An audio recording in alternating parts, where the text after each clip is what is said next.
شب کے کالے گنبد میں ایک نوری در تخلیق ہوا، قدرت کے ہاتھوں سے کیا عمدہ منظر تخلیق ہوا۔ پہلے آہن ذات چھری سے نازک گردن کٹتی تھی، پھر دل پر برسانے کو لفظی خنجر تخلیق ہوا۔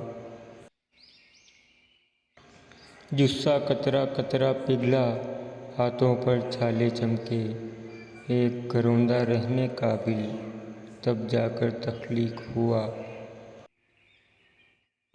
کچھ کے رستے کانٹوں کے دالان سے ہو کر جاتے ہیں، کچھ کے پاؤں رکھنے کو سنگ مرمر تخلیق ہوا۔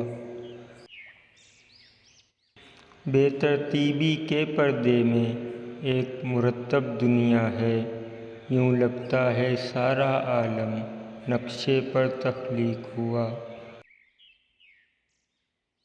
کار تخلیقیت میں مصروف خدا کے ہاتھوں سے جو کچھ بھی تخلیق ہوا، بے حد سندر تخلیق ہوا۔